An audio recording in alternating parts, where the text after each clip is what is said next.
Next, we are now in role 13, the arrest. So, in every operation sa Philippine National Police, arrest is very common. Arrest is usually done. Okay? So, naagi ni siya. This is... Sir, police training, sir. Request permission to take personnel in city, sir. Okay, you may go. Thank you, sir. Ang pagsilip at pagmamatyag sa iyong tahanan ay kasama rin dito. Ang pagpasok o pananatili sa tahanan mo nang labag sa iyong kalooban. Ang pananakit sa iyong mga alagang hayop at iba pang gawain na nagdudulot ng harassment. Isa pang sakop sa saklaw ng VAUSLAW ay ang sexual violence o ang mga gawaing sexual na ginawa laban sa kababaihan.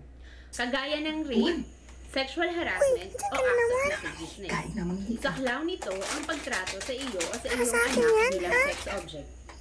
Pisikal na paghawak sa mga masiselang bahagi ng iyong katawan, pagpilit na panoorin ng mga palabas. O kanina ba? Kaya pa mo kagawas, eh. Akin ang lahat. Sige, dalang ka na lang doon si Winto. Ay, narinig ito. Dahil nanitritanan. Ay, dito lang, di ko nadadalhin doon. Sa iyong klase ni mo. Ang pangit ng klase, 9 to 6 to. Parang natatamaan ako, nahihirapan. Nagkamot lang para sa mong picture. Nakabahan na ako sa klase na yun eh. Oh, ang grams ha.